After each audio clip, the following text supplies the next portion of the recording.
Welcome to the war narrative where wars become stories. Imagine for a moment the map of the world in the early modern age. To the west lies a small, rainy island, hardly more than a tiny spot off the coast of Europe. The people living there were few, the land had few resources, and its armies were much smaller than the huge armies of the continent. And yet, this very island, Britain, would come to control a subcontinent 20 times its size. A land that had supported empires for hundreds of years, home to hundreds of millions of people. A civilization filled with languages, religions, and traditions far older than Britain itself. How could such a conquest have been possible? To most people at the time, it would have seemed ridiculous, even impossible. India was not a single kingdom waiting to be knocked down, but a patchwork of societies, kingdoms, and empires, many of them richer and stronger in military power than any single European country. From the green river valleys of Bengal to the dry plateaus of the Deccan, from the protected cities of the Marathas to the sacred heart of Delhi itself, India was a world of its own. For an island across the seas to one day call it the jewel in the crown of its empire seemed like pure fantasy. And yet it happened. The British did not storm India in a single crusade. They did not conquer it with the sheer weight of armies alone. Their victory was slow and piece by piece, the result of trade as much as cannons, of alliances as much as battles. They came first as merchants, chasing peppercorns and nutmeg, cloves and cinnamon, the very luxuries that changed European diets and medicine, perfumes and trade routes. Only later did they become rulers. The story of Britain and India begins, in fact, not with the drumbeat of war but with the ink of a signature. The outcome, however, was staggering. By the mid-19th century, British authority stretched across the entire subcontinent. In its wake followed both sweeping changes and terrible consequences: the restructuring of Indian farming for British industry, the weakening of old elites, the rise of new nationalist movements, and a series of famines that left scars on generations. India would become both the showcase and the contradiction of empire, proof of Britain's global reach, and yet also the birthplace of resistance that would one day help tear it down. But before we explore rebellion and resistance, before we reach the railways and telegraphs, we must go back to the beginning, to the cold December of 1600, when Queen Elizabeth I signed a charter that would quietly set into motion the most important corporate enterprise in world history. An act that seemed at the time no more than a routine affair of merchants seeking profits. Yet in reality, it was the first thread in a tapestry that would bind two civilizations together for centuries, often painfully so. This is the story of how Britain conquered India. Not in one stroke, but step by step, deal by deal, fort by fort. A story of ambition, rivalry, betrayal, and resilience. Above all, it is a story of how a nation broken from within became vulnerable to control from the outside. The origins of Britain's conquest of India can be traced to a single piece of parchment sealed with royal wax. On New Year's Eve 1600, Queen Elizabeth I signed her name to a royal charter, granting a group of merchants the right to trade with the East Indies. Few at the time could have imagined how enormous this moment would become. It was, on the surface, a modest document, a license for trade, nothing more.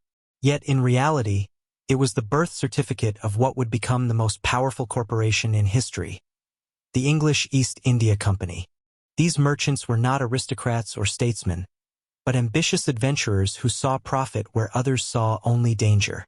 The charter gave them a monopoly over English trade in Asia, basically handing them the keys to a fortune in spices, textiles, and precious goods. To Europeans, the East was a realm of endless wonders. Nutmeg, said to cure the plague. Cinnamon and pepper more valuable than gold. Silk and cotton woven with a refinement unseen in Europe. The appetite for these goods was insatiable, and whoever controlled their flow could command wealth beyond imagination. Yet Elizabeth's signature did not make England the master of Asian trade overnight. Far from it.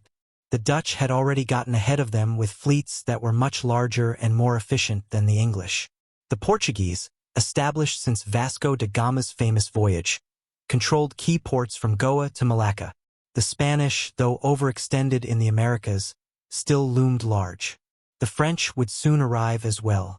In this crowded field, the English seemed the weakest of competitors. Their fledgling company was underfunded, underarmed, and relied on the goodwill of monarchs who themselves were unsure of its potential.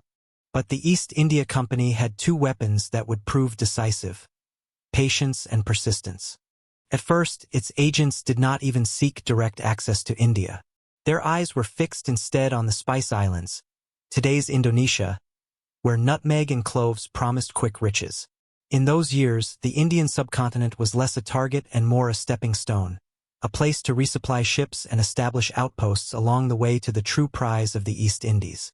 The company's first voyages were dangerous, with storms, disease, and rival fleets threatening disaster. Many did not return, and yet voyages continued, each building experience, contacts, and capital. Here lay the paradox of the East India Company.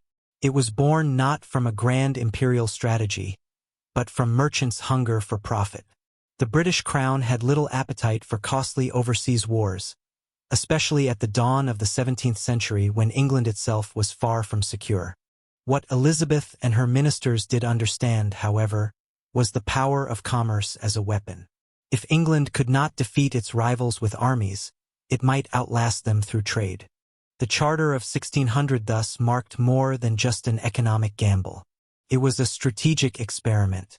And though the company's early years were far from glorious, the seeds it planted would take root in ways no one could foresee. Its warehouses, its ships, and its careful building of relationships with local rulers slowly wove the threads of influence that decades later could be tugged into chains of power. The merchants who gathered in London on that winter night might have toasted their new venture with little more than dreams of pepper and silk. Yet with Elizabeth's stroke of a pen, they had been given not just permission to trade, but the license to transform history itself. For on that cold New Year's Eve, an island kingdom lit the first spark of an empire that would one day stretch across the Indian subcontinent. ## from spices to settlements. The East India Company was born with its eyes fixed on the East Indies, the islands of present-day Indonesia, where nutmeg, cloves, and mace grew in groves so precious that they were worth more than silver by weight. But the company quickly discovered that, in these seas, they were outmatched. The Dutch, with their powerful fleets and disciplined trading system, pushed the English aside, blocking ports, intimidating rulers, and monopolizing the spice trade with ruthless efficiency. By the mid-17th century, the English found themselves driven out of the East Indies altogether. What seemed at first like failure, however, opened a new path. Forced to look westward, the company turned its attention to India, not as a pit stop on the way to Indonesia, but as a destination in its own right. India offered something the Spice Islands could not: abundance, diversity, and permanence. Its textiles, cotton dyed in brilliant colors, muslins as fine as mist, silks fit for nobility, captivated European markets. Its pepper, ginger, and indigo found ready buyers. Unlike the fragile monopoly of the Spice Islands, India's wealth was vast and renewable. In 1640, the East India Company secured a grant of land on the Coromandel coast from a local ruler. On this sandy stretch of southern India, they built Fort St. George, a modest fortress at first, little more than walls and warehouses. Yet it represented something unprecedented. Englishmen owning land in India, not merely trading at the pleasure of local powers. Around the fort, merchants, artisans, and laborers gathered, and soon a town began to grow. This small outpost would blossom into Madras, today's Chennai, home to millions. The company learned quickly that forts were more than military strongholds. They were seeds of settlement. From Bombay on the west coast to Calcutta in Bengal, new trading posts rose, each ringed by walls, guns, and bustling markets. Unlike the Portuguese, who often seized their ports by force, the company negotiated, coaxed, and sometimes bribed its way into permanence. To local rulers, these Europeans seemed harmless, useful traders who brought silver and bought textiles, more dependent on Indian goods than Indians were on them. Few could have imagined that these tiny enclaves would one day serve as the launching points of empire. It was wealth, not conquest, that drove this stage of expansion. Spices, once the obsession of Europe, were gradually overshadowed by India's textiles. To wear calico or muslin became a fashion statement in London and Paris. Brian Gardner, historian of the company, once wrote, "Wealth could be measured in spices, but in truth, by the 17th century, wealth was increasingly measured in cloth." In Europe, to give someone Indian fabric was to offer both luxury and status. This trade reshaped the world. In the markets of Madras, weavers worked to meet European demand. In London, fortunes were made as ships unloaded bales of Indian cotton. And in between stretched the arteries of empire. Sea lanes patrolled by the Royal Navy, harbors fortified against rivals, and the first whispers of a global economy. Yet the British were not alone. The French, Dutch, Danes, and Portuguese all had their own settlements, forts, and factories. Each power courted local rulers, competed for influence, and sometimes clashed. The Indian subcontinent, with its broken-up politics and immense wealth, became a theater not just of trade, but of rivalry. The forts and settlements that dotted its coasts were like chess pieces, small in themselves, but capable of shaping entire contests. The East India Company, still a merchant venture at heart, had no intention of becoming a sovereign power. But every fort they built, every treaty they signed, every soldier they hired nudged them one step closer to empire. For in the Indian subcontinent, commerce and conquest would soon prove inseparable. Before Britain's footholds grew into power, India was already ruled by one of the greatest empires the world had ever seen, the Mughals. Founded in the early 16th century by Babur, a descendant of both Timur and Genghis Khan, the Mughal Empire blended Central Asian military traditions with Persian culture and Indian statecraft. By the mid-17th century, under emperors such as Akbar and Shah Jahan, the Mughals controlled most of the subcontinent, ruling over more people than any European monarch could even imagine. To step into Mughal India was to enter a world of dazzling wealth and cultural brilliance. The Mughal court in Delhi and Agra was famed across continents. Palaces glittered with gemstones, artisans crafted miniatures of exquisite detail, and poets composed verses in Persian and Urdu that celebrated love, conquest, and the divine. European travelers were amazed not only by the empire's riches, but by its order. Roads and canals connected provinces. Vast caravans carried goods. And the imperial bureaucracy, though imperfect, was more sophisticated than most European governments of the same period. The Mughals had perfected the art of balancing power. Local rulers, or zamindars, collected revenue in exchange for loyalty. Religious diversity was tolerated, particularly under Akbar, who experimented with blending traditions of Hinduism, Islam, and even Christianity into what he called the Din-i-Ilahi, or religion of God.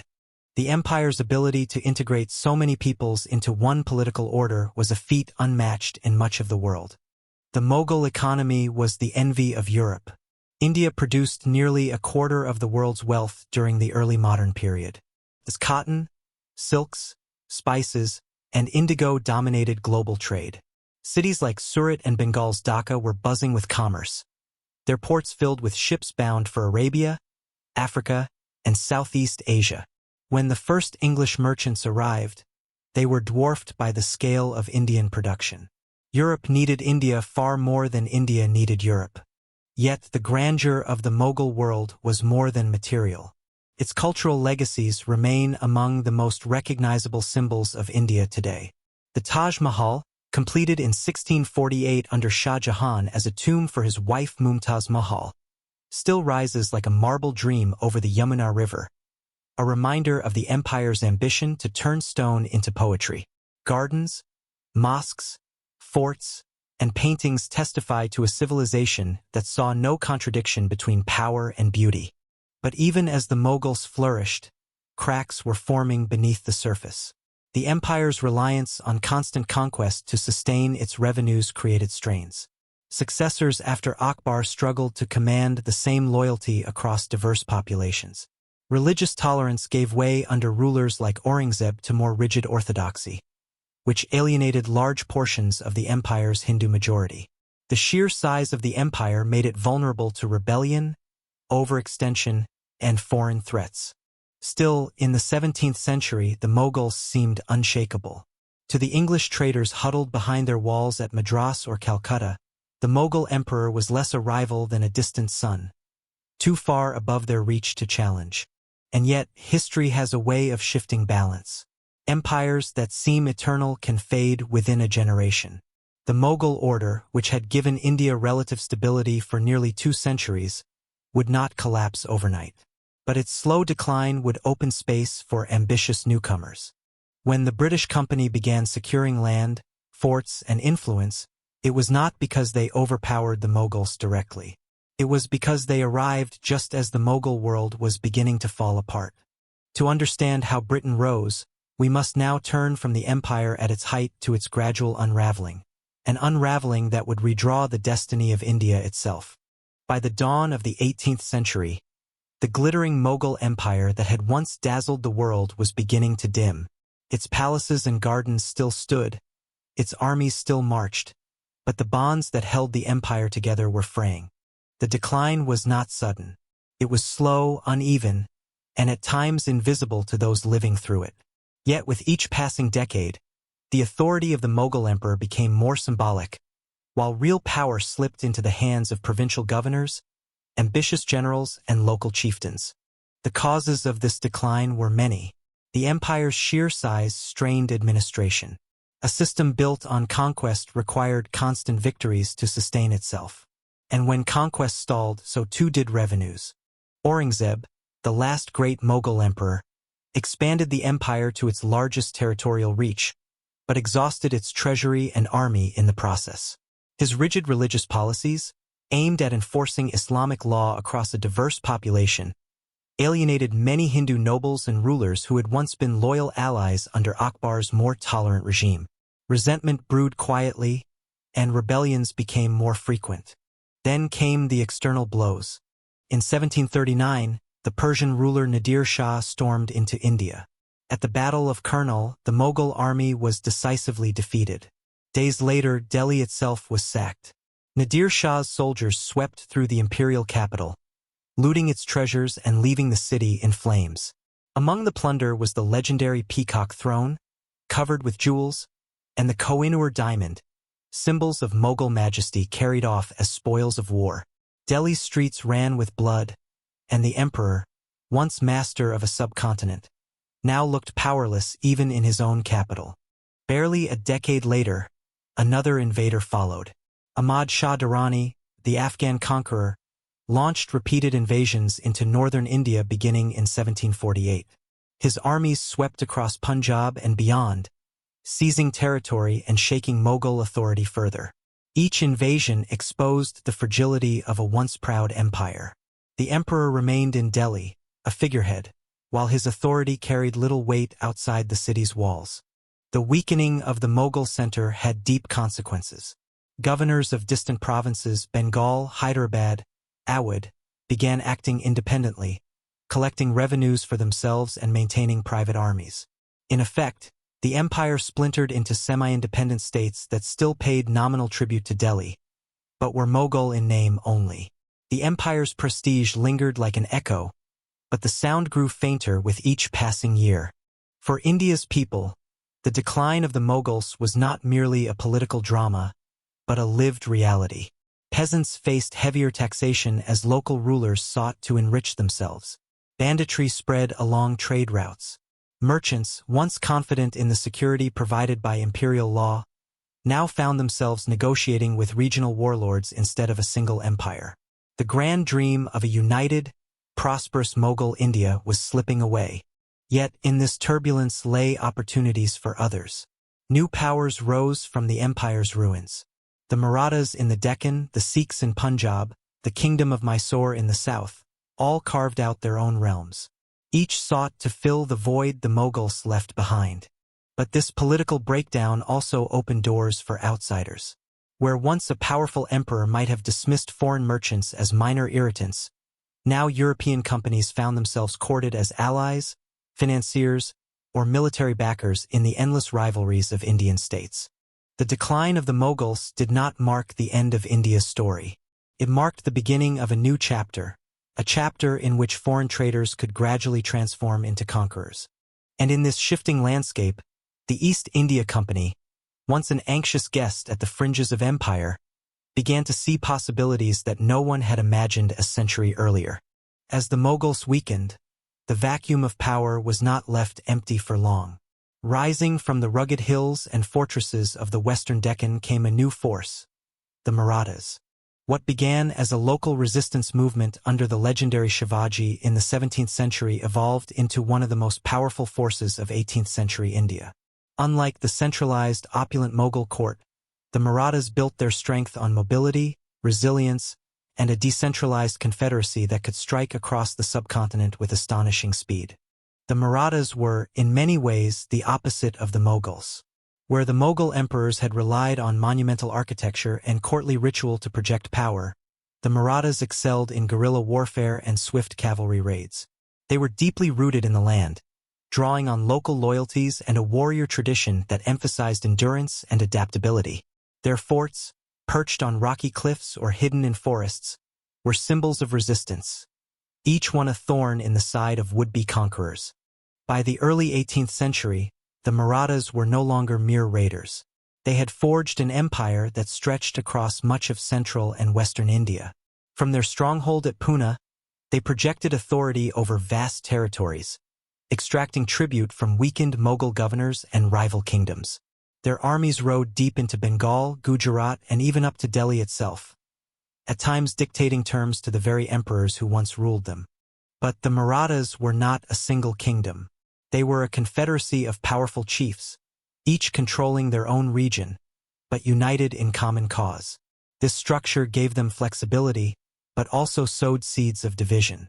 Rivalries between Maratha leaders often flared, weakening their collective strength at critical moments. Still, for nearly a century, the Marathas stood as the dominant indigenous power in India, overshadowing the fading shadow of the Mughals. For ordinary Indians, the rise of the Marathas was both hope and hardship. To some, they were liberators from oppressive Mughal taxation. To others, they were yet another power demanding tribute. Their campaigns brought both prosperity and plunder. Farmers might see Maratha horsemen defending villages one season and extracting grain the next. In the tapestry of 18th century India, loyalty was fluid. Survival often dictated the shifting alliances of local rulers and warlords. It was into this broken landscape that the Europeans stepped with growing confidence.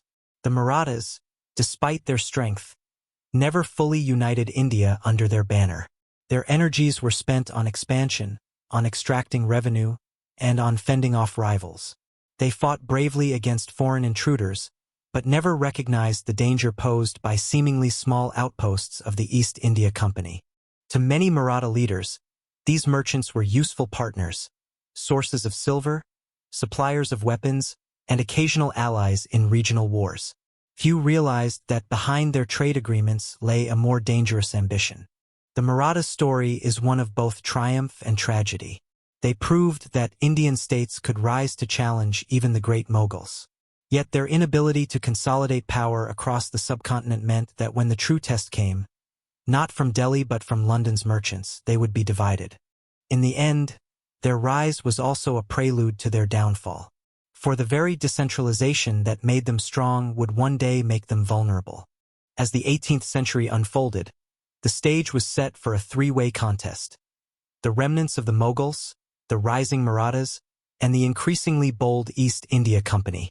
And in this contest, the balance of power would tilt in ways few could have foreseen. By the mid-18th century, the East India Company had undergone a transformation. It was no longer just a guild of merchants chasing spices and textiles.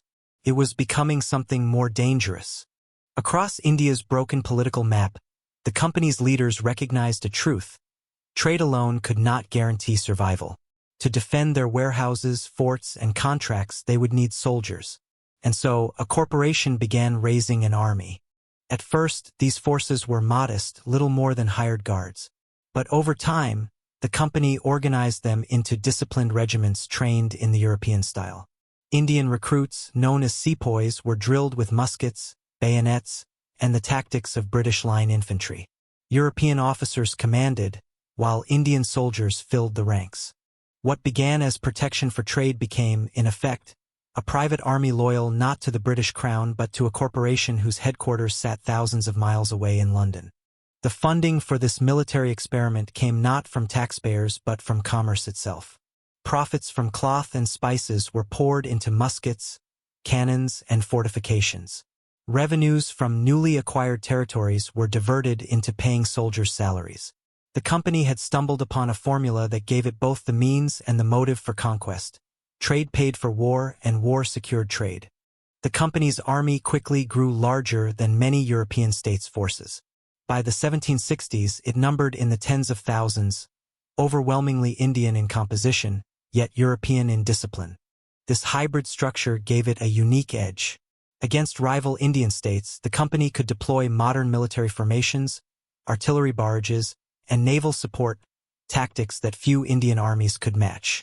Against rival European companies, it could field more men, transported and supplied by the unmatched strength of the Royal Navy. The sea, too, was Britain's silent ally. While the French and Dutch struggled to ferry reinforcements across vast oceans, the British Navy ensured that troops, supplies, and silver could flow steadily from London to Calcutta, Madras, and Bombay. Ships that carried textiles back to Europe returned loaded with muskets and cannons. No other European rival could match the consistency of this supply chain. But perhaps the company's greatest weapon was not its cannons or fleets, but its policy of pragmatism. Unlike some conquerors, the British did not demand immediate submission from local rulers. Instead, they presented themselves as partners, willing to trade silver for goods, willing to lease troops for local conflicts, willing to sign treaties that seemed to preserve sovereignty. Many Indian rulers, beset by rivals and rebellions, found it convenient to invite the company into their affairs.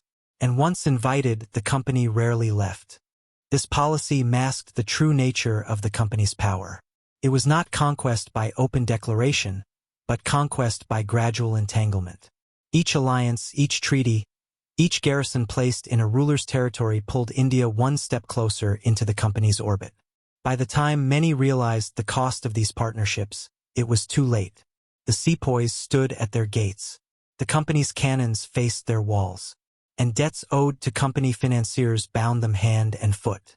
In the span of just a few decades, the East India Company had transformed itself from a merchant guild into a sovereign power in all but name. Its private army was not only the largest corporate military force the world had ever seen, it was the spearhead of Britain's advance into India. By the mid-18th century, the Indian subcontinent was not only a battleground for local dynasties. It had also become a stage for European rivalries. Britain was not alone in its ambitions. The French, Dutch, Danes, and Portuguese each maintained forts, settlements, and fragile alliances with Indian rulers. To them, India was not simply another colony, but the prize of global empire, a place where fortunes could be made and wars decided. Of these rivals, the French posed the greatest threat. The French East India Company, backed by Paris and operating from strongholds like Pondicherry, was determined to carve out its own empire. French officers brought with them not only trade but military expertise, training Indian troops and deploying European artillery on Indian soil. At times, the French even seemed poised to eclipse the British. In the 1740s and 1750s, during the War of Austrian Succession and later the Global 7 Years' War, French and British soldiers fought not just in Europe and the Americas, but in the villages and fields of southern India. For Indian rulers, this rivalry presented both danger and opportunity. Princes and Nawabs quickly learned that European companies could be played against one another. Some allied with the British, others with the French, depending on who offered the most favorable loans, arms, or promises of military support. The subcontinent became a chessboard where European powers moved pieces, but the Indian kings still chose many of the rules. Yet behind this contest loomed one figure who would tip the balance: Robert Clive. Clive was not born to nobility. He was the son of a struggling lawyer in England, sent to India as a clerk in the company's service. But in the heat of conflict, he revealed a ruthless brilliance. He reinvented himself from bureaucrat to soldier, from soldier to commander, and from commander to kingmaker. His audacity and willingness to gamble on bold moves would transform the company's fortunes. Clive's rise coincided with Britain's broader naval supremacy. While French troops could fight valiantly in India, their supply lines were fragile. British ships, guided by the Royal Navy, ferried reinforcements, muskets, and silver across the oceans with greater reliability. It was this combination, the ingenuity of men like Clive and the logistical machine of Britain's fleets, that gradually tilted the balance of power. The rivalry was not limited to battles in India. In the Caribbean, in North America, in Europe itself, Britain and France were locked in a global contest. India was simply one front in a much larger war, a war that would decide which European empire would dominate the 18th century world.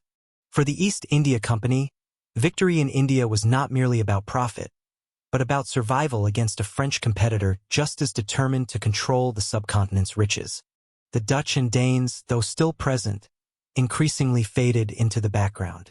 The Portuguese, once supreme in Indian waters, clung to their old ports like Goa, but no longer set the pace of events. The true duel was now between Britain and France, and India was its battleground. In this battleground, alliances would shift, betrayals would occur, and battles would be fought that would change not only India's destiny, but Britain's as well. For on the horizon loomed a confrontation in Bengal that would change the balance of power forever. The Battle of Plassey. And at its center would be Robert Clive, the unlikely clerk turned conqueror.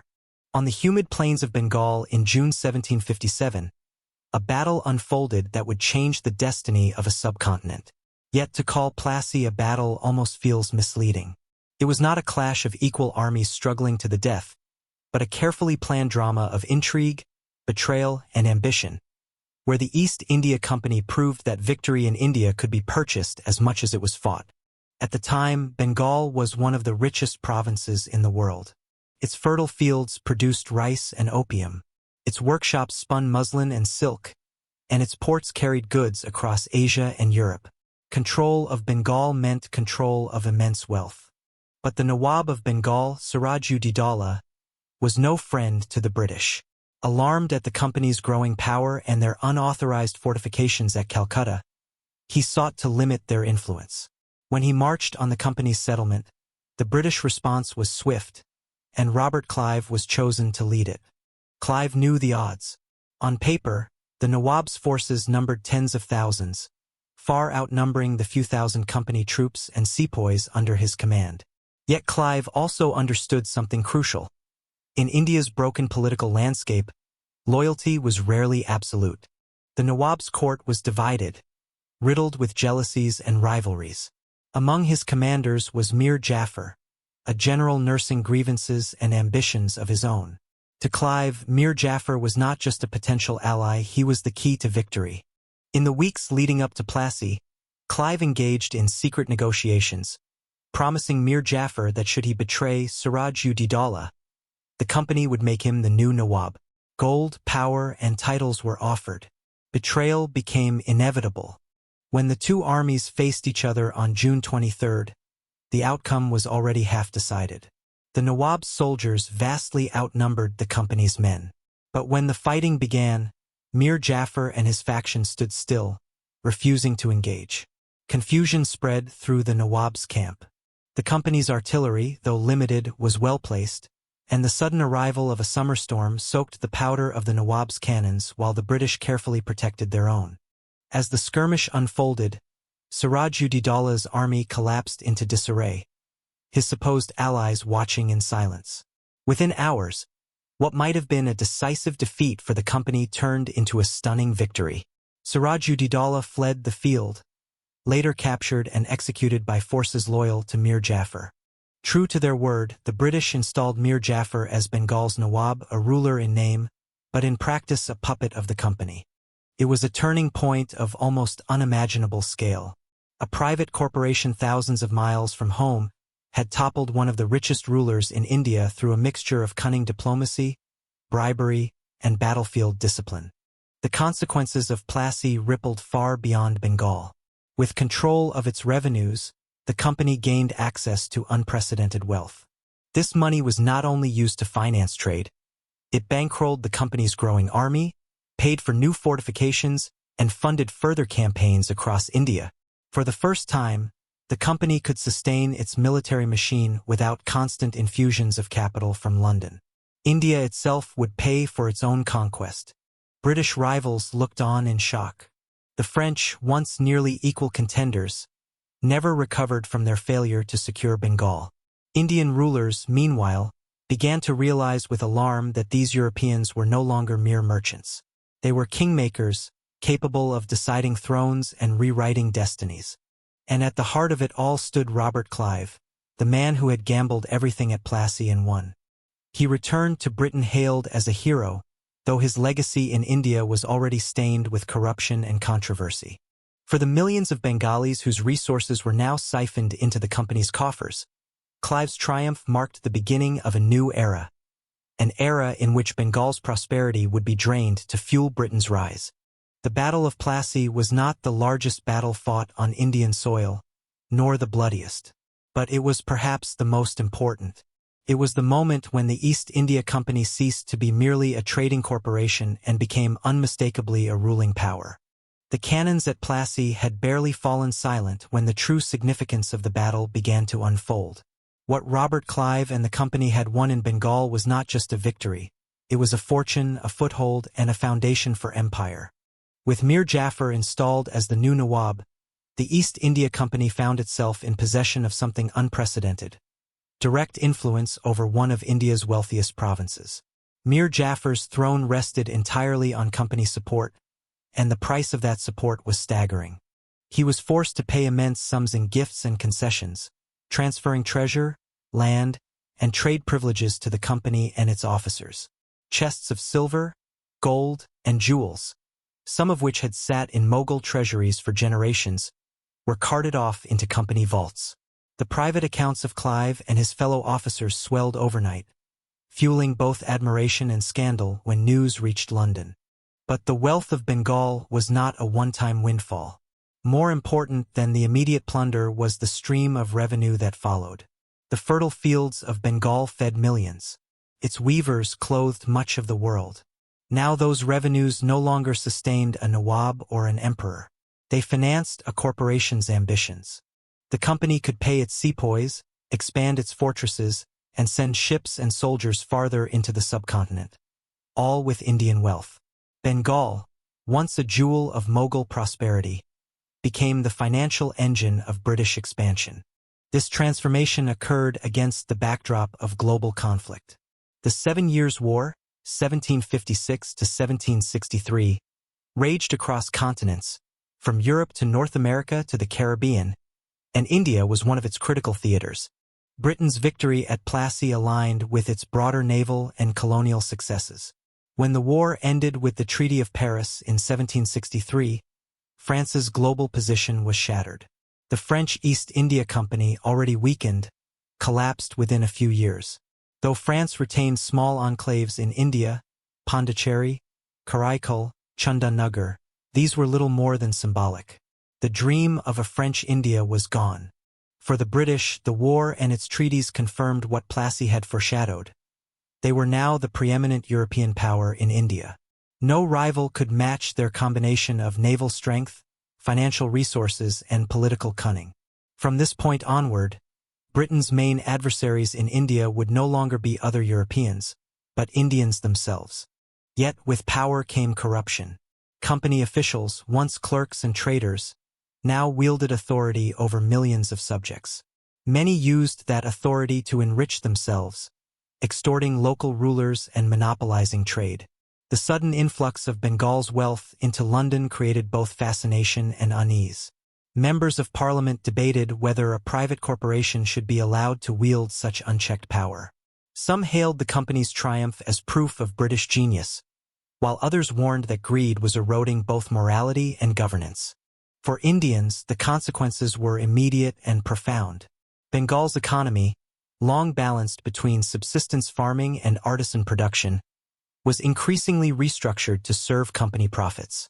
Taxation grew harsher, trade was distorted, and the once flourishing weaving industry began to decline under the weight of British demands and European machine competition. In villages across Bengal, peasants began to feel the heavy hand of a new kind of rule, not the distant authority of an emperor, but the impersonal, extractive logic of a corporation. Plassey had opened the gates, and the Treaty of Paris had locked them behind Britain. What had begun as trade was becoming empire, and the East India Company, a merchant guild turned sovereign power, now held the keys to India's future. But Bengal was only the beginning. To the west and south lay powerful states, Mysore, Hyderabad, and the ever-resilient Marathas, that would not yield so easily. And as Britain pressed further into the Indian heartland, it would find itself tested in wars far bloodier than Plassey. The conquest of Bengal gave the East India Company immense wealth and confidence. But it was not enough to secure India. Beyond Bengal's fertile plains stretched kingdoms and confederacies still powerful enough to resist foreign intrusion. To become more than a coastal power, the company would have to march inland, into the Deccan, the Central Plateau, and the heartland of Indian politics.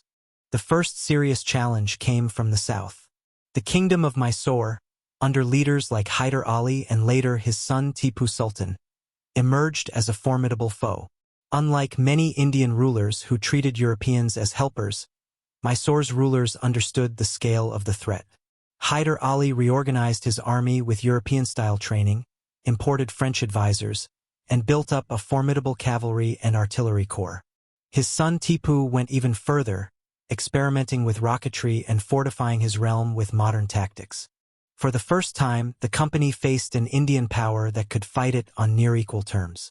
The Mysore Wars, stretching from the 1760s to the late 1790s, tested the company's resolve.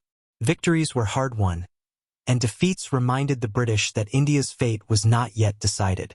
The battles around Seringapatam, Mysore's capital, became legendary, sieges of smoke and cannon, of betrayal and valor. Tipu Sultan, remembered by later generations as the Tiger of Mysore, resisted British advances with unyielding determination. His eventual fall in 1799 marked not only the end of Mysore's independence, but also a chilling signal to other Indian rulers. Even the strongest could be brought low. To the north, the Marathas still dominated vast stretches of central and western India. Their cavalry raids swept across the plains. Their leaders extracted tribute from Delhi, and their confederacy remained the greatest indigenous rival to British ambitions.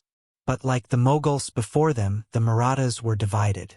Chiefs competed for influence, and rival factions weakened their ability to present a united front. In a series of wars known as the Anglo-Maratha conflicts, the company exploited these divisions, aligning with one faction against another, always maneuvering to expand its influence. By the early 19th century, after decades of shifting alliances and brutal campaigns, the Marathas too had been forced into submission. Further east lay Hyderabad, ruled by the Nizam, another powerful kingdom with ambitions of its own. At first, the Nizam tried to balance alliances between French and British interests, playing one off against the other. But after Plassey, when rulers sought military support, they found themselves bound by treaties that drained their independence. The Nizam's court retained splendor and ceremony, but real authority increasingly bent toward Calcutta and London. Behind these campaigns stood not just generals but policymakers. The Wellesley brothers, Richard Wellesley as Governor-General of India, envisioned nothing less than the systematic expansion of British authority. He introduced the infamous subsidiary alliance system. Indian rulers could retain their thrones only if they accepted British troops within their territories, paid for their upkeep, and gave up control of foreign policy. On the surface, this arrangement seemed protective, but in truth, it reduced proud kings to clients of the company. Richard's younger brother, Arthur Wellesley, later the Duke of Wellington, famed for defeating Napoleon at Waterloo, honed his military skills on Indian soil. Campaigning against the Marathas and Mysore, he forged the discipline and tactical genius that would later make him Europe's most celebrated general. India was, in many ways, his proving ground, and his victories added another layer to the company's expanding dominance. By the early 19th century, the map of India had been transformed. The Mughals were reduced to shadows in Delhi. The Marathas were broken.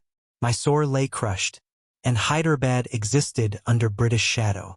What had begun as a series of forts and warehouses was now becoming an empire, in fact, if not yet in name. The company's banners flew over an ever-growing portion of the subcontinent. Yet this expansion was not without cost. Villages groaned under new taxes to fund armies. Farmers watched harvests diverted to company coffers, and artisans saw their livelihoods eroded by the flood of British goods. The push into the heartland was not only a military conquest but an economic and social upheaval. And while Britain celebrated victories in India, discontent among its new subjects simmered quietly, waiting for the moment when it would erupt. While Mysore and the Marathas had tested the company in the south and center, another formidable power was rising in the north. In the fertile plains of Punjab, forged by the 5 rivers that gave the region its name, a new empire emerged under the banner of the Sikhs. Led by the charismatic and iron-willed Maharaja Ranjit Singh, the Sikh Empire would stand as one of the last great Indian states capable of resisting British expansion. Ranjit Singh, known as the Lion of Punjab, united the broken Sikh missals, independent warrior clans, into a single, disciplined state at the turn of the 19th century. Unlike many rulers of his age, Ranjit Singh was practical. He modernized his army with the help of European advisors, equipping it with artillery, muskets, and even cavalry trained in European drill. His court at Lahore became a symbol of both martial power and cultural richness, where Persian poetry, Punjabi tradition, and Sikh spirituality intertwined. The Sikh Khalsa army was unlike any other in India, fiercely loyal, highly disciplined, and filled with the religious fervor of the Sikh faith. It embodied both spiritual devotion and military might. British observers, accustomed to seeing Indian armies break before disciplined volleys, were struck by the Khalsa's unity and courage. To many in London and Calcutta, Punjab became both a source of admiration and anxiety. For decades, an uneasy balance held. The British, fresh from subduing the Marathas, eyed Punjab cautiously but hesitated to provoke open conflict. Ranjit Singh, for his part, maintained careful diplomacy, acknowledging British strength while guarding his own independence. The Sutlej River became the informal boundary between British-held territory and the Sikh Empire. Trade and envoys crossed the line, but armies did not, at least not yet. The death of Ranjit Singh in 1839, however, shattered this balance. His successors lacked his authority, and court intrigues eroded the stability he had built. Factions vied for power. Palace conspiracies turned deadly, and the once unified Khalsa found itself manipulated by ambitious nobles. The British, ever alert to weakness, saw their opportunity. The First Anglo-Sikh War erupted in 1845. It was one of the most brutal conflicts the company had yet faced. The Sikh soldiers fought with a ferocity and discipline rarely encountered in India. At battles like Firozeshah and Sobraon, the Khalsa inflicted shocking casualties on British forces. Eyewitnesses described the fighting as some of the bloodiest of the century. Whole fields littered with bodies, British officers stunned at the sheer determination of their opponents. Yet discipline and valor were undermined by betrayal. Some Sikh generals, caught between loyalty and their own ambitions, withheld support at crucial moments. The company, with its superior logistics and naval-backed reinforcements, ultimately prevailed. The war ended in defeat for the Sikhs, but it was not total. Punjab remained semi-independent under British supervision. That independence did not last. In 1849, after the Second Anglo-Sikh War, Punjab was formally annexed into the company's growing dominion. The Khalsa was dismantled, Lahore fell, and the once proud Sikh Empire was extinguished. The annexation marked the final great conquest of the East India Company. From the Himalayas in the north to Cape Comorin in the south, from Bombay to Calcutta, Britain now held sway over almost the entire subcontinent. For the company, the defeat of the Sikhs was both triumph and warning. The Khalsa had shown that Indians could match European discipline when united under strong leadership. For the Sikh people, the memory of resistance lingered long after annexation, becoming a wellspring of identity and pride in later generations. The conquest of Punjab completed the company's expansion. But with new lands came new problems. How to govern such vast territories, how to tax and regulate millions of subjects, and how to reconcile rule with the simmering discontent that was beginning to spread. The age of conquest was ending. The age of rule and of rebellion was about to begin. By the middle of the 19th century, The East India Company had transformed from a trading corporation into the effective ruler of India. Its flags flew over Bengal, Bombay, Madras, and now Punjab. Its treaties bound Hyderabad and countless princely states. Its sepoy armies patrolled plains and fortresses alike. Yet the company was never meant to be a government. It was a corporation driven by profit, answerable not to the people it ruled but to shareholders in London. And this truth shaped the way India was governed. The company's administration began with revenue. Conquest had been costly, and armies had to be maintained. To pay for this, the company introduced sweeping taxation systems, often harsher and more rigid than those of India's fallen empires. In Bengal, the permanent settlement of 1793 locked peasants into a system where landlords or zamindars collected rents on behalf of the company. At first, it promised efficiency. In practice, it led to crushing burdens on cultivators who now owed fixed payments regardless of harvest failures. Famine struck with greater severity because taxes rarely eased, even when fields lay barren. Trade, too, was reshaped to serve Britain's interests. Indian artisans, once the envy of the world for their silks, muslins, and cotton, saw their livelihoods collapse under the flood of British factory-made cloth.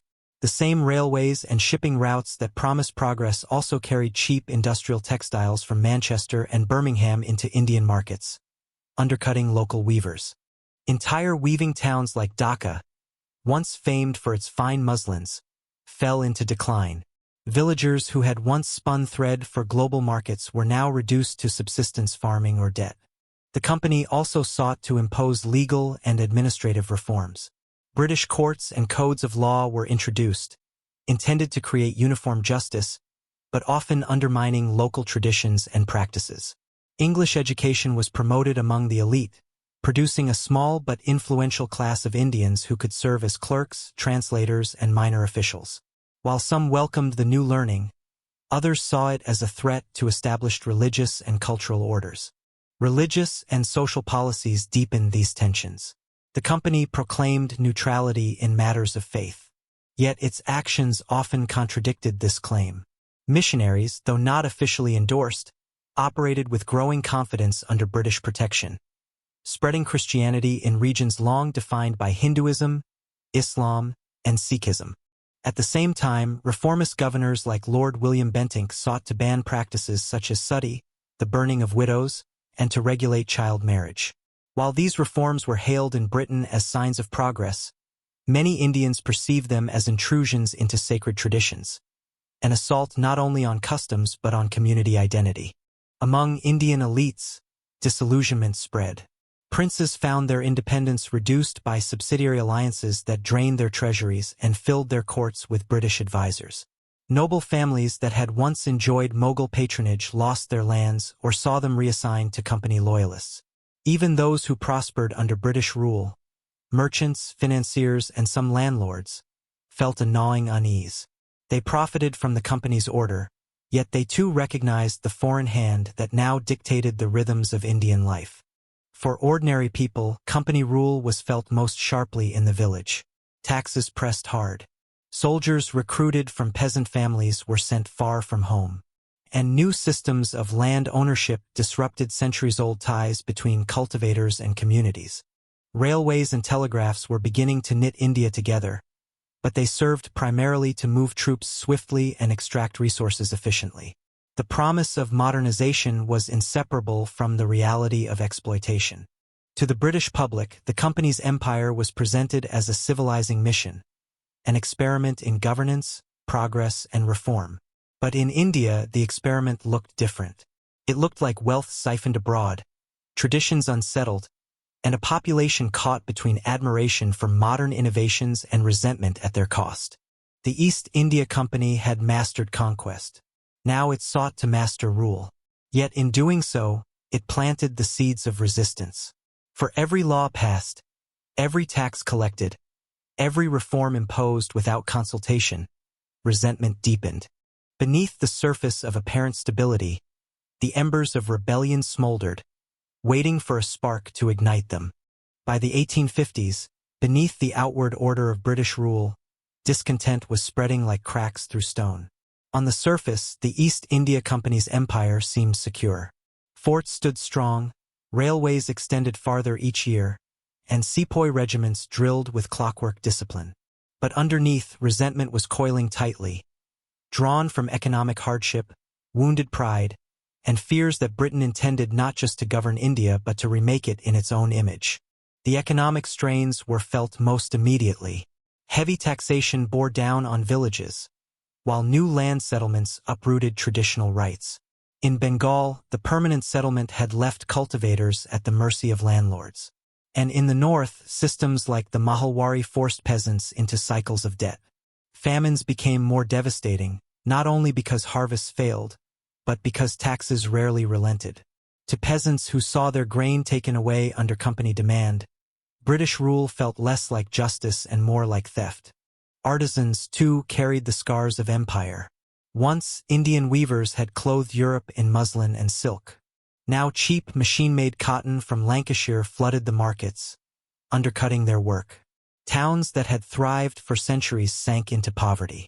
Families who had passed down crafts for generations abandoned looms and dye vats, forced back into the soil as impoverished farmers.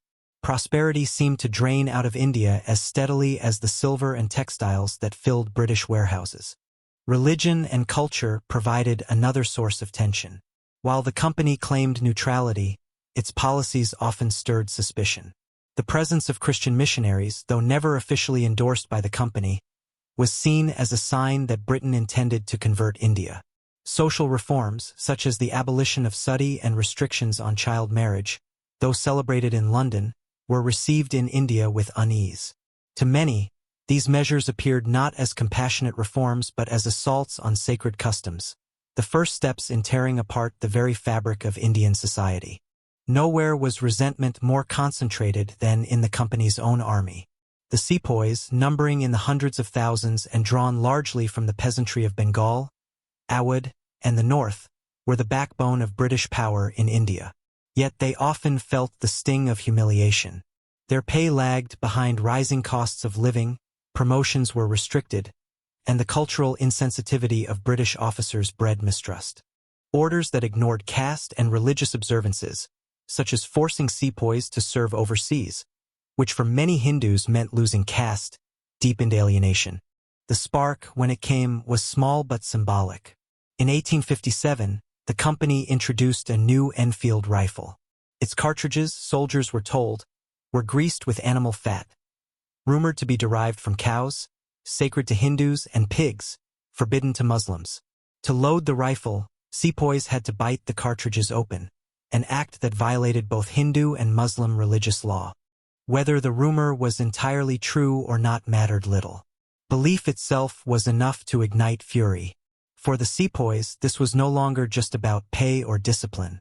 It was about faith, honor, and the suspicion that the British aimed to defile their religion as a prelude to conversion. But the cartridges were only kindling piled on years of resentment. Dispossessed princes, humiliated nobles, impoverished artisans, overtaxed peasants, all shared a growing sense of betrayal. India's old orders had crumbled, but the new one imposed by the company seemed not liberation, but slavery. The empire's strength, built on alliances and loyalty, now faced the risk of collapsing under the weight of its own insensitivity. By the spring of 1857, the whispers of discontent had grown louder. Villages murmured of rebellion. Sepoy lines were restless. Local rulers, displaced by British reforms, began to dream of restoration. The powder keg was ready. It only awaited a single spark to explode into the greatest challenge the company had ever faced, the uprising that would shake India and change the fate of empire forever. The spark came at Meerut on May 10, 1857. A group of sepoys, humiliated and imprisoned for refusing to bite the new rifle cartridges, rose against their officers. Their anger, sharpened by years of grievances, erupted into violence. Within hours, barracks burned. British officers and their families fled in terror. And the mutiny spread like wildfire across northern India. What began as a local uprising quickly grew into something far larger, a rebellion that would shake the foundations of the East India Company's empire. The sepoys marched to Delhi, where their arrival electrified the city. There, in the crumbling Mughal court, they placed the aged emperor, Bahadur Shah II, more poet than ruler, at the head of their cause. Suddenly, a rebellion became a war of legitimacy. The Mughal banner, thought to be little more than a relic of the past, once again flew above Delhi's Red Fort. To rebels and supporters across the north, this was no mere mutiny. It was a call to restore a world swept aside by foreign rule. Across the Gangetic Plain, rebellion spread. In Kanpur, in Lucknow, in Jhansi, towns and villages erupted. Princes dispossessed by British annexation seized the moment to reclaim their thrones. Nobles rallied followers with promises of independence. Peasants joined in, striking at tax collectors and landlords who had enforced company demands. Women, too, stepped into the struggle. Most famously, Rani Lakshmibai of Jhansi, who wore armor, mounted her horse, and led troops in battle. To many Indians, she became the embodiment of resistance, fearless, defiant, unwilling to bow. But the rebellion was never unified. Each region, each leader pursued their own aims.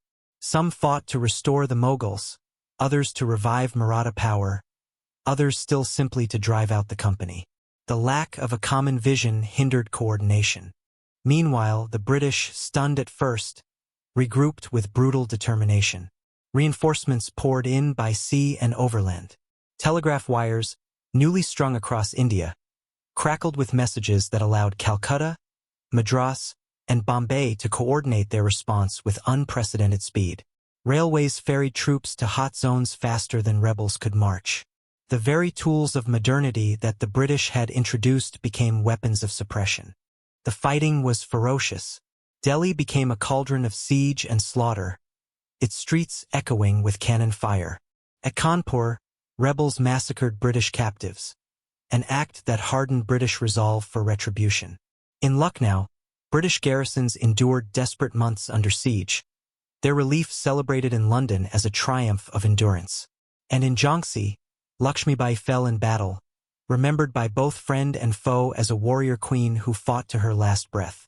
The company's response was merciless. Villages suspected of harboring rebels were burned. Prisoners were executed by the hundreds. Entire regions were subjected to collective punishment. The British press spoke of vengeance, not justice. And in India, the memory of these reprisals left scars that would linger for generations. By mid-1858, the rebellion was crushed. Delhi was retaken, the Mughal emperor exiled to Burma, and rebel leaders killed or captured. Yet, if the rebellion failed in its immediate aims, its legacy was immense.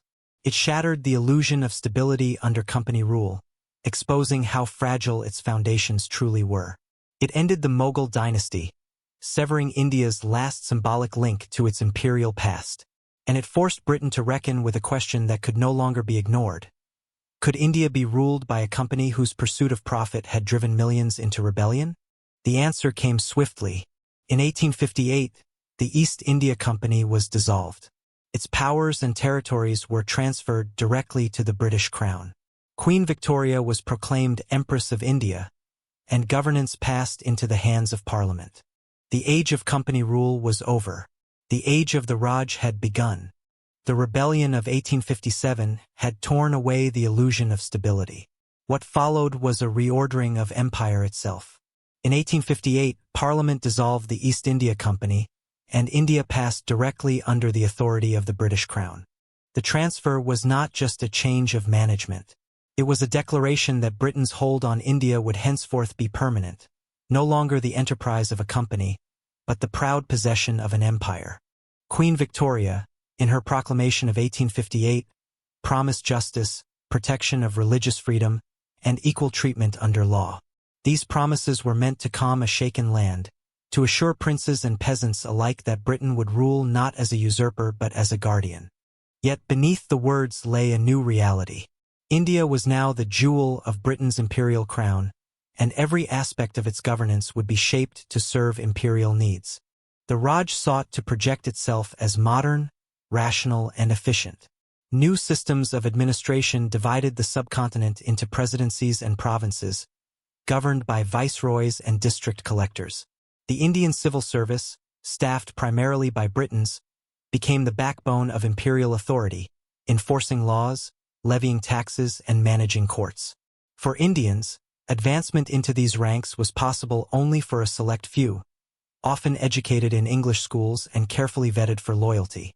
Technology became both a symbol and an instrument of imperial rule. Railways stretched across the plains, connecting distant provinces to one another. To British eyes, they were proof of progress. To Indian critics, they were iron veins draining resources outward, carrying cotton, grain, and opium to ports bound for Britain. Telegraph wires linked Calcutta, Bombay, and Delhi with astonishing speed, enabling governors to report to London in days rather than months. What had once been a distant colony now felt tethered to the imperial center by invisible threads of communication. The military, too, was reshaped in the rebellion's aftermath. Distrust of sepoys lingered, and the British adjusted recruitment to favor groups they labeled as martial races, Sikhs, Gurkhas, Pathans, while reducing reliance on those who had joined the 1857 revolt. European officers held tighter command, and artillery, the decisive arm of the battlefield, remained firmly in British hands. The Raj would never again leave its security so dependent on native soldiers. Culturally, the Raj presented itself as a civilizing force. Universities were established, laws codified, and English literature and science introduced into schools. Many Indians embraced this education, seeing in it new opportunities for advancement. A generation of reformers and thinkers would emerge from these classrooms, fluent in Shakespeare and Locke, yet deeply aware of their own heritage. For them, the English language became both a tool of subordination and, paradoxically, a weapon for resistance. Yet behind the appearance of progress lay contradictions. Railways that carried goods outward rarely carried prosperity back. Irrigation projects served cash crops more than subsistence farming. Courts enforced contracts, but often against debt-ridden peasants. And famine relief, when it came, was often too little, too late. To millions of ordinary Indians, the Raj did not feel like benevolent rule. It felt like the tightening grip of a power that demanded loyalty, taxes, and obedience while offering little in return. Still, the Raj endured, projecting the aura of permanence. Ceremonial pageantry, the durbar, the parade, the proclamation, wrapped empire in the glow of majesty. Indian princes, many of them reduced to figureheads, were incorporated into the spectacle, dressed in jewels, riding in processions beside their British masters. It was a theater of empire, designed to show that the Raj was not merely a regime but an order ordained by history itself. But beneath the spectacle, the questions raised by 1857 lingered. Could India truly be governed in the interests of Britain without igniting further unrest? Could promises of justice coexist with the realities of exploitation? For now, the Raj stood triumphant, but its foundations were already marked by contradiction. And as the 19th century wore on, those contradictions would erupt again, not in open rebellion this time, but in the steady rise of an Indian national consciousness that would one day bring the empire to its knees. The British Raj was built on promises of order, progress, and prosperity. Yet for millions of Indians, the reality was one of hardship. Beneath the grandeur of imperial pageantry, the human cost of British rule was staggering, measured not in battles fought, but in crops diverted, industries dismantled, and lives lost to famine. The economy of India was systematically reshaped to serve the needs of Britain's industrial revolution. Cash crops took precedence over food. Cotton, jute, tea, and opium were cultivated on a vast scale, filling the holds of ships bound for Lancashire mills and Chinese markets. Fields that once fed villages were now planted with crops that fed imperial profit. When harvests failed or markets collapsed, the consequences were borne not in London, but in India's villages. Famines became the recurring curse of the Raj. In the late 19th century, waves of hunger swept across the subcontinent. The Great Famine of 1876 to 1878 alone claimed millions of lives. Grain exports to Britain continued even as starving families wandered the countryside, their skeletal frames haunting eyewitness accounts. Relief, when offered, was meager, bound by rigid economic doctrines that prized balanced budgets over human survival. Officials, influenced by laissez-faire economics, feared that too much aid would disrupt the discipline of the market. The result was catastrophe on a scale that defies comprehension. For artisans, the costs were equally devastating. The decline of India's handloom industry was not simply an economic shift. It was a social collapse. Weavers in Dhaka, once famed for muslin so fine it was said to pass through a ring, saw their livelihoods vanish as British machine-made cloth flooded the markets. Entire families, once respected for their craft, fell into destitution. Stories spread, perhaps made up but symbolic, that British policies had deliberately crippled Indian weaving by cutting off the thumbs of artisans. Whether literal or metaphorical, the image captured a painful truth. A civilization's skills were being broken to serve another's machines. Even for those who seemed to benefit, the cost was heavy. Indian princes, integrated into the spectacle of empire, lived in palaces gilded with British patronage, but their independence was a shadow of the past. They were expected to parade in durbars, sign treaties, and provide loyalty on command. Wealthy landowners profited from company rule and the Raj, yet they too were bound to structures of taxation and dependency that enriched Britain far more than India. The psychological toll was harder to measure, but just as real. A people who had once lived under empires of their own, Mughal, Maratha, Sikh, now lived under the rule of distant strangers. The symbols of power, from the Union Jack flying above forts to the English language in courts, reminded Indians daily of subordination. And yet, within this humiliation, new seeds were planted. English education, meant to train loyal clerks, created a generation of thinkers who began to question empire in its own language. Newspapers, pamphlets, and public debates sowed the first stirrings of nationalism. The British liked to call India the jewel in the crown. But for many Indians it felt more like a chain of iron. Progress, railways, telegraphs, courts was undeniable. But so too was the price paid in lives, livelihoods, and dignity. The human cost of empire was written not in ledgers, but in the silence of villages emptied by famine, in the broken looms of weavers, and in the muted voices of rulers reduced to ceremony. And yet, out of this suffering, resilience grew. The memory of famine-fueled demands for reform. The erosion of old elites gave rise to new voices. And the contradictions of empire, professing justice while practicing exploitation, would awaken a national consciousness that no army of sepoys or regiments of redcoats could suppress forever. The story of Britain's conquest of India is not a tale of sudden collapse or a single decisive battle. It is the story of how a small island nation, armed with ships, silver, and shrewdness, took advantage of a broken land and turned trade into empire.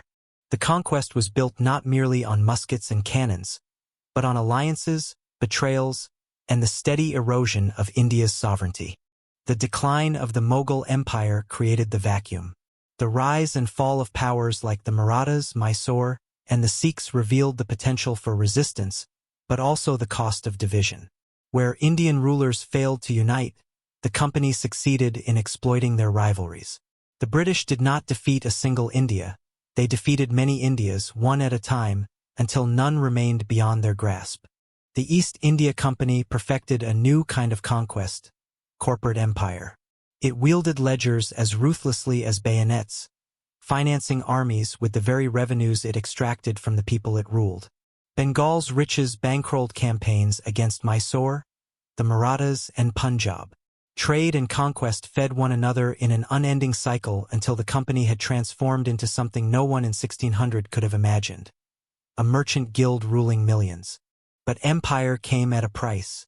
For Britain, India's wealth fueled the Industrial Revolution, made fortunes for merchants, and secured global supremacy. For India, the costs were borne in famines, economic disruption, and the loss of political independence. The jewel in the crown glittered brightly in London, but its brilliance was dimmed by the suffering of those who paid for it. And yet, from this darkness arose new light. The very tools Britain introduced, railways, education, newspapers, became instruments of resistance. English schools produced lawyers, journalists, and reformers who would one day use Britain's own ideals of liberty and justice to demand freedom. The trauma of 1857 lingered as a warning, But it also inspired a new generation of nationalists who saw clearly that empire was not destiny. The conquest of India thus offers enduring lessons. It reveals how fragile empires can be, how power can shift through betrayal as easily as through battle. It shows the cost of disunity in the face of foreign ambition. And it reminds us that the legacies of empire are never simple. They are made of both railways and famines, both courts and chains, both education and exploitation. India was not conquered solely by Britain's strength. It was conquered by India's division, by the ambitions of merchants who became soldiers, and by the indifference of rulers who underestimated the reach of a trading company. But empire, however mighty, could never extinguish the spirit of a people. In the long arc of history, British rule would be only a chapter in India's story, not its conclusion. For when the empire finally crumbled in the 20th century, it was India that endured.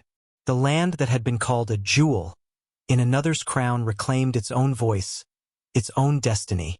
The lessons of conquest became the foundations of independence. And the story of how Britain conquered India became, ultimately, a story of how India endured Britain.